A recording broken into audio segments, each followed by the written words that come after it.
Assalamualaikum. My name is Jasmine Mirza. I am here as a biology tutor. In this channel, I give the complete lecture of FSC biology syllabus. So please like and subscribe my channel. तो आज का जो हमारा topic है उसकी तरफ चलते हैं। ये चैप्टर नंबर 2 मॉलिक्यूलर बायोलॉजी से हमारा टॉपिक है। लेक्चर नंबर है 8। इसमें हमने प्रोटीन के स्ट्रक्चर्स को देखना है और हमने अमाइनो एसिड्स को देखना है। पिछले लेक्चर में हमने प्रोटीन के फंक्शन देखे थे, जिसमें हमने देखा कि protein as enzyme, antibiotic, insulin भी प्रोटीन होती है, हीमोग्लोबिन, और इसके अलावा हम देखते हैं हार्मोन्स प्रोटीन होते हैं। तो ये सारे फंक्शन हमने पिछले लेक्चर में डिस्कस किए थे प्रोटीन के। तो आज हम इसके स्ट्रक्चर को डिस्कस करते हैं। प्रोटीन जो है वो पॉलीपेप्टाइड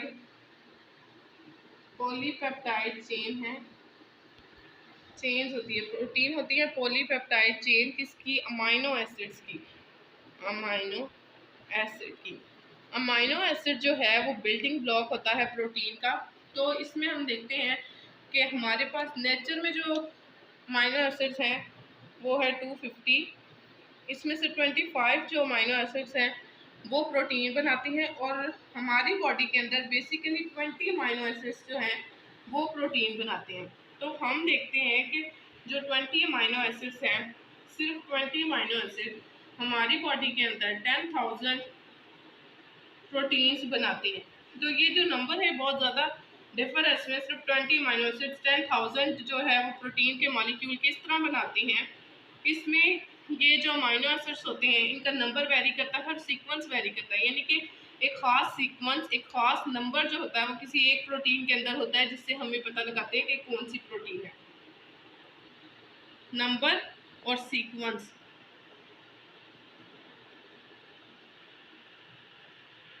हर प्रोटीन का नंबर, हर प्रोटीन के अंदर अमाइनो एसिड का नंबर वेरी करता है और सीक्वेंस भी वेरी करता है। इसलिए जो 20 अमाइनो एसिड है वो 10,000 डिफरेंट टाइप्स की प्रोटीन हमारी बॉडी के अंदर बनाते हैं। तो इसे देखते हैं। हम सबसे पहले अमाइनो एसिड के स्ट्रक्चर को देखेंगे, क्योंकि अमाइनो एसिड का जो स्ट्रक्चर है, amino acid basically building blocks हैं प्रोटीन के, जो कि एक स्पेशल सीक्वेंस में एक दूसरे के साथ जुड़ते हैं पेप्टाइड बॉन्ड के बाद, और फिर ये प्रोटीन का स्ट्रक्चर बनाते हैं। तो सबसे पहले अमाइनो एसिड के स्ट्रक्चर को देखेंगे। अमाइनो एसिड का जो जनरल स्ट्रक्चर है, इसमें कार्बन के साथ इस तरफ एक कार्बोक्सिल ग्रुप लगता है, और दूसरी तरफ यहाँ पर हमारे पास लगेगा अमाइनो ग्रुप, और एक तरफ हमारे पास कार्बोक्सिल ग्रुप लगा है। एक तरफ यहाँ पर कार्बन हाइड्रोजन के साथ बाउंड बनाती है, और एक तरफ यहाँ पर फंक्शनल ग्रुप यानी आर लगता है। ये हमारे पास है अमाइनो एसिड का जर्नल स्ट्रक्चर, जिसमें एक कार्बोक्सिल ग्रुप लगता है, एक अमाइनो ग्रुप लगता है, एक तरफ हाइड्रोजन और दूसरी तरफ फंक्शनल ग्रुप लगता है। ये जो फंक्शनल ग्रुप है ये कोई भी हो सकता है, जैसे कि CH3, तो कोई भी हो सकता है फंक्शनल ग्रुप। तो वो डिसाइड करता है कि कौन सा अमाइनो एसिड है। यानी कि हर अमाइनो एसिड पे यहाँ तक का जो स्ट्रक्चर है ये सेम रहेगा, सिर्फ फंक्शनल ग्रुप जो है वो चेंज होता है। तो हमारे पास अगर फंक्शनल ग्रुप जो है वो हाइड्रोजन हो, यहाँ पर फंक्शनल ग्रुप हो हाइड्रोजन, तो ये हमारे पास अमाइनो एसिड होता है ग्लाइसिन।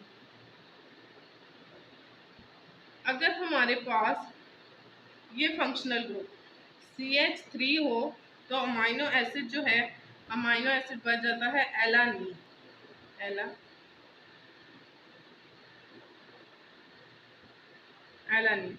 अब हम देखेंगे इसके स्ट्रक्चर। ये हमारे पास एक जनरल स्ट्रक्चर है जिसमें फंक्शनल ग्रुप चेंज करता है तो अमाइनो एसिड चेंज होता रहता है, और ये डिफरेंट अमाइनो एसिड जो है वो डिफरेंट सीक्वेंस और डिफरेंट नंबर के साथ मिलकर प्रोटीन के स्ट्रक्चर को बनाते हैं। अमाइनो एसिड ग्लाइसिन जब एलानीन के साथ मिलता है तो ये बनाते हैं ग्लाइसोएलानीन। तो इसके स्ट्रक्चर को हम देखते हैं। हमारे पास एक स्ट्रक्चर है ग्लाइसिन का, यानी कार्बन के साथ एक तरफ अमाइनो ग्रुप और एक तरफ कार्बोक्सिल ग्रुप लगता है।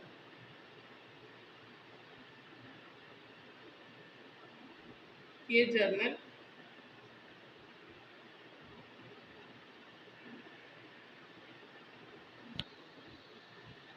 ये हमारे पास जर्नल अमाइनो एसिड यहाँ पर, दोनों ये जनरल माइनस। फंक्शनल ग्रुप में हम देखेंगे, यहाँ पर हमारे पास फंक्शनल ग्रुप है हाइड्रोजन, ये है ग्लाइसिन, और यहाँ पर हमारे पास फंक्शनल ग्रुप है CH3 यानी एलानिन। ये दो ग्लाइसिन और एलानिन जब मिलते हैं तो ग्लाइसो एलानिन बनाते हैं। इसमें बॉन्डिंग कैसे होती है, यहाँ से OH ग्रुप जो है वो रिमूव कर जाएगा और यहाँ से हाइड्रोजन भी रिमूव करता है, ये दोनों रिमूव करके बनाते हैं वाटर। उसके बाद यहाँ से कार्बन की एक वैलेंसी खाली हो गई है, यहाँ से नाइट्रोजन की वैलेंसी होती है 2, तो एक यहाँ पर और दूसरा ये इस कार्बन के साथ बॉन्ड बनाता है, यानी कि एक बॉन्ड इसका हाइड्रोजन के साथ है, दूसरा कार्बन के साथ। इस कार्बन की हम देखते हैं दो हाइड्रोजन, दो यहाँ पर ऑक्सीजन के साथ है, एक ये कार्बन के साथ और एक ये, इसने 4 वैलेंसी पूरी की और इसने नाइट्रोजन है। इस तरह ये जो अब स्ट्रक्चर बना है ये है ग्लाइसो एलानिन। तो ये जो बॉन्ड बना है इसे हम कहते हैं पेप्टाइड बॉन्ड। पेप्टाइड बॉन्ड, तो ये हमारे पास स्ट्रक्चर है ग्लाइसो एलानिन का। अब हम देखते हैं कि अगर जितने भी बॉन्ड्स बनते हैं जितने अमाइनो एसिड के दरमियान, उसकी बेस पे ये हमारे पास था डाई पेप्टाइड। अगर तो हमारे पास ये हो गया डाई पेप्टाइड, यानी 2 पेप्टाइड बॉन्ड बने हैं। अगर हमारे पास ये चेन इस तरह लंबी होती जाती है, ये हो गया tri peptide, tetra peptide, next penta peptide, इस तरह ये चेन जो है वो चलती जाती है। पेप्टाइड बॉन्ड बनते हैं उसके बाद अमाइनो एसिड के दरमियान, और ये एक स्पेशल सीक्वेंस से जो है वो एक दूसरे के साथ बॉन्ड बनाते हैं और फिर प्रोटीन का स्ट्रक्चर बनाते हैं। तो प्रोटीन बनती कैसे है, हमारी बॉडी के अंदर न्यूक्लियस के अंदर न्यूक्लियोटाइड का जो सीक्वेंस होता है, न्यूक्लियस के अंदर डीएनए जो है ये इंफॉर्मेशन पास करता है।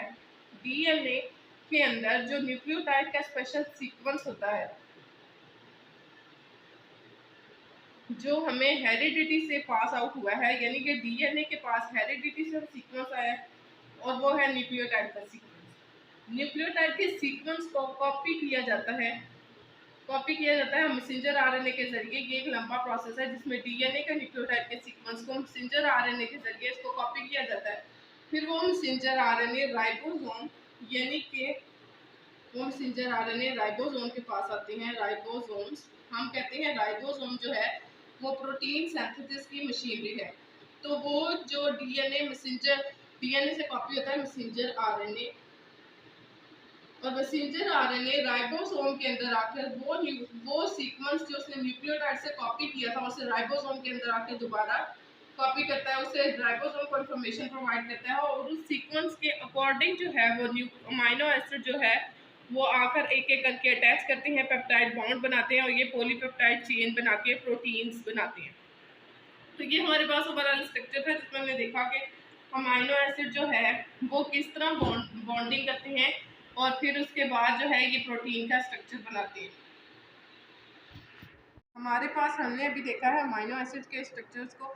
हमने देखा कि अमाइनो एसिड का स्ट्रक्चर जनरल क्या है, उसमें फंक्शनल ग्रुप में चेंजेस आती हैं, उसके बाद जो है अमाइनो एसिड चेंज हो जाता है, और अमाइनो एसिड जो है वो एक सीक्वेंस और नंबर की बेस पे जब अरेंज होता है तो डिफरेंट टाइप की प्रोटीन्स बनाता है।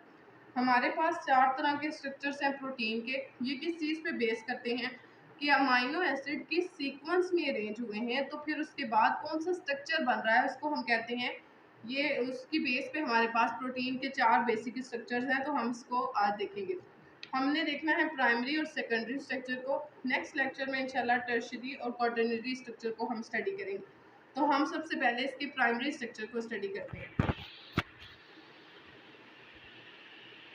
प्राइमरी स्ट्रक्चर हमारे पास क्या है, प्राइमरी स्ट्रक्चर है जी, अगर तो अमाइनो एसिड्स एक लीनियर चेन में अरेंज होते जाएं, यानी कि एक सीधी चेन बनाएं, तो ये हमारे पास होता है प्राइमरी स्ट्रक्चर। प्राइमरी स्ट्रक्चर के अंदर अमाइनो एसिड का जो नंबर है वो कंपैरेटिवली कम होता है और ये एक लीनियर चेन बनाते हैं, यानी सिंपल चेन बनाएंगे, तो ये हमारे पास प्राइमरी स्ट्रक्चर। एग्जाम्पल हमारे पास प्राइमरी स्ट्रक्चर की इंसुलिन के अंदर हमारे पास होते हैं 51 अमाइनो एसिड्स, और ये अरेंज कैसे होते हैं, 2 चेन्स होती हैं हमारे पास, 2 चेन्स, एक होती है अल्फा चेन और एक होती है बीटा चेन। अल्फा चेन जो है उसके अंदर 21 अमाइनो एसिड्स होते हैं और बीटा चेन के अंदर 30 अमाइनो एसिड्स होते हैं। तो ये 2 चेन्स जब मिलती हैं एक दूसरे के साथ, दोनों लीनियर चेन होती हैं, और जब ये मिलती हैं तो 51 अमाइनो एसिड्स पूरे हो जाते हैं। यहाँ पर हम देखते हैं ये हमारे पास एक अल्फ़ा चेन और ये हमारे पास एक बीटा चेन। तो ये इसमें 21 नंबर है अमाइनो एसिड्स का और इसमें है 30 नंबर। ये दोनों जो है वो डाई एस्टर बॉन्ड्स के ज़रिए एक दूसरे से कंबाइन करती हैं।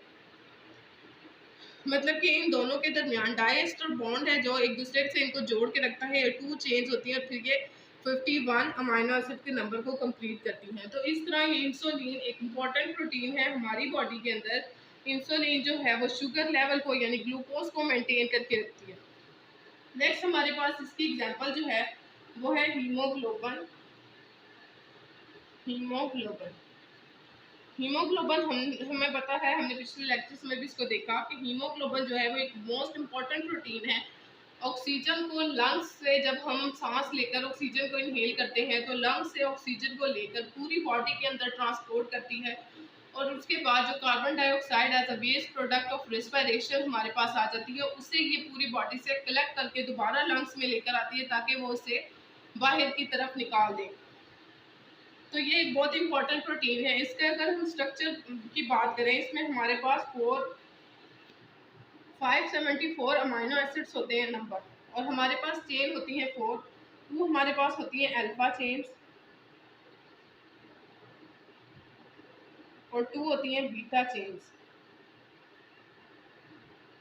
2 अल्फा एंड 2 बीटा। तो जो अल्फा चेन है उनमें अमाइनो एसिड का नंबर होता है 41, यानी कि दोनों अल्फा की जितनी चेन्स हैं उनमें 2 चेन अल्फा की उसमें नंबर होगा 41 यानी कि 2 बार 41 और यहाँ पर 46 नंबर। तो ये जब मिलते हैं तो 574 नंबर को पूरा कर देते हैं अमाइनो एसिड का और इसमें 4 चेन्स होती हैं, 2 अल्फा की और 2 बीटा की और ये एक दूसरे के साथ बॉन्ड करके और फिर हीमोग्लोबिन के कंप्लीट स्ट्रक्चर को बनाती हैं। हम देखते हैं हमारे पास एक डिजीज़ जो है वो है sickle cell anaemia. Sickle cell anaemia जो डिजीज़ है, सिकल सेल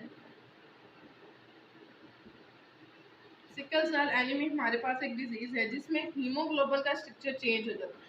नॉर्मली हीमोग्लोबिन का स्ट्रक्चर जो है वो राउंडेड है। जब सिकल सेल एनीमिया होती है तो वो हीमोग्लोबिन का स्ट्रक्चर जो है वो कुछ इस तरह से हो जाता है, यानी कि सिकल की तरह का इसमें हमारे पास स्ट्रक्चर हीमोग्लोबिन का जो है वो चेंज हो जाता है और फिर वो इस काबिल नहीं रहती कि वो ऑक्सीजन को कैरी करके हमारे बॉडी के सारे जो जितने भी सेल्स हैं वहाँ तक हो जाए। इस तरह ब्लड डेफिशिएंसी भी हमारी बॉडी में हो सकती है और जो जिस भी पर्सन को सिकल सेल एनीमिया हो जाती है उसमें ऑक्सीजन डेफिशिएंसी बहुत ज़्यादा हो जाती है क्योंकि हीमोग्लोबिन जो है वो अब इस काबिल नहीं रहती कि वो ऑक्सीजन को ट्रांसपोर्ट कर सकें। इस कंडीशन के अंदर फिर डेथ के चांसेस भी बढ़ जाते हैं क्योंकि ऑक्सीजन जो है वो सर्वाइवल के लिए बहुत ज़्यादा ज़रूरी होती है। वो हीमोग्लोबिन है जो उसे पूरी बॉडी में ट्रांसपोर्ट करती है। तो जब हीमोग्लोबिन का स्ट्रक्चर चेंज हो जाता है, सिकल सेल की तरह हो जाता है, तो फिर वो ट्रांसपोर्ट नहीं कर सकती ऑक्सीजन। ये होता क्यों है कि अमाइनो एसिड के सीक्वेंस की वजह से होता है। यानी कि अमाइनो एसिड का जो जनरल सीक्वेंस अभी हमने देखा है कि 2 अल्फा 2 बीटा की चेन्स हैं और उनमें एक स्पेसिफिक सीक्वेंस की तरह अमाइनो एसिड जो है वो अरेंज हुए हुए हैं। वो सीक्वेंस जो है वो कहीं पर चेंज हो जाता है, कोई अमाइनो एसिड की जगह कोई और अमाइनो एसिड लग जाता है, कोई भी सीक्वेंस के अंदर या अरेंजमेंट के अंदर डिफर आता है जिसकी वजह से सेल जो है वो सिकल सेल की तरह यानी हीमोग्लोबिन की जो प्रोटीन है वो सिकल सेल में चेंज हो जाती है और इस तरह ये ऑक्सीजन कैरी करने के काबिल नहीं रहती। तो ये बहुत ज़्यादा इंपॉर्टेंट होता है कि अमाइनो एसिड जो है वो एक ख़ास सीक्वेंस के साथ जो है वो एक प्रोटीन बनाए, स्पेसिफिक प्रोटीन। नेक्स्ट है हमारे पास सेकेंडरी स्ट्रक्चर। प्राइमरी स्ट्रक्चर को हमने भी स्टडी किया है जिसमें हमने देखा कि प्राइमरी स्ट्रक्चर जो है वो लीनियर चेन्स जब बनती है तो हम उसे कहते हैं वो प्राइमरी स्ट्रक्चर है अमाइनो एसिड का। सेकेंडरी स्ट्रक्चर में हम देखेंगे कि हमारे पास 2 चीज़ें हैं, एक तो अल्फ़ा हेलिक्स। अमाइनो एसिड जो है वो अल्फ़ा हेलिक्स की फॉर्म में अरेंज हो। यहाँ तो हमारे पास अमाइनो एसिड जो है वो अल्फ़ा हेलिक्स की फॉर्म में अरेंज हो या बीटा शीट्स की। तो हम इसमें देखेंगे कि अल्फ़ा हेलिक्स और बीटा शीट्स क्या हैं। पहले हम देखते हैं हमारे पास जो सेकेंडरी स्ट्रक्चर है वो एक हेलिकल स्ट्रक्चर है। हमने देखा कि एक हेलिकल स्ट्रक्चर है, यानी प्राइमरी लीनियर था और ये एक हेलिकल स्ट्रक्चर है। तो जो हर हेलिक्स है उसमें अमाइनो एसिड का जो नंबर होता है वो होता है 3.9। ये एक इम्पॉर्टेंट एमसीक्यूज है कि हर हेलिक्स के अंदर अमाइनो एसिड का जो नंबर है वो है 3.9। ये हेलिक्स बनते कैसे हैं। यहाँ पर इन हेलिक्स के दरमियान हाइड्रोजन बॉन्डिंग होती है। पीछे हमने देखा कि डाइएस्टर बॉन्ड जो है वो लीनियर चेन्स को जो है वो जोड़े हैं। यहाँ पर हाइड्रोजन बॉन्डिंग जो है हेलिकल स्ट्रक्चर बनाती है। ये जो हमारे पास स्ट्रक्चर है ये है अल्फा हेलिक्स। अगर ये स्ट्रक्चर जो है दोबारा से टर्न करे, यानी कि हमारे पास इस तरह ये बार बार टर्न करता है, तो ये हमारे पास अब जो हमारे पास स्ट्रक्चर बना है ये है बीटा शीट्स। यानी लीनियर स्ट्रक्चर में प्राइमरी में हमने देखा कि इस तरह करके कुछ इस तरह करके हम देखते हैं कि किसी में 2 किसी में 4 जो है वो चेन्स जो है अमीनो एसिड की वो अरेंज हो रही हैं, तो उसे हम वो चेन्स ही कह रहे हैं। यहाँ पर जब सिंगल स्ट्रक्चर है तो वो हेलिक्स है, अल्फा हेलिक्स। और जब ये हेलिकल बहुत सारी शीट्स बना देता है तो हम इसे कहते हैं बीटा शीट्स। तो ये हमारे पास सेकेंडरी स्ट्रक्चर्स था जिसमें हमने देखा कि अल्फा हेलिक्स बीटा शीट्स जो हैं वो मिलके सेकेंडरी स्ट्रक्चर बनाती हैं। और प्राइमरी स्ट्रक्चर क्या होता है, लीनियर चेन्स जो होती हैं वो होती हैं प्राइमरी स्ट्रक्चर। तो ये आज का हमारा जो है वो लेक्चर था जिसमें हमने सबसे पहले अमाइनो एसिड के स्ट्रक्चर को देखा। हमने देखा कि अमाइनो एसिड नंबर और अमाइनो एसिड सीक्वेंस जो है वो दोनों इंपॉर्टेंट होते हैं प्रोटीन को बनाने के लिए। उसके बाद अब हमने प्रोटीन के स्ट्रक्चर्स की बात की कि हमारे पास 4 बेसिक स्ट्रक्चर्स हैं प्रोटीन के, जिसमें से आज हमने प्राइमरी और सेकेंडरी स्ट्रक्चर को डिस्कस किया है। इंशाल्लाह नेक्स्ट लेक्चर में हम टर्शियरी और क्वाटरनरी स्ट्रक्चर को डिस्कस करेंगे।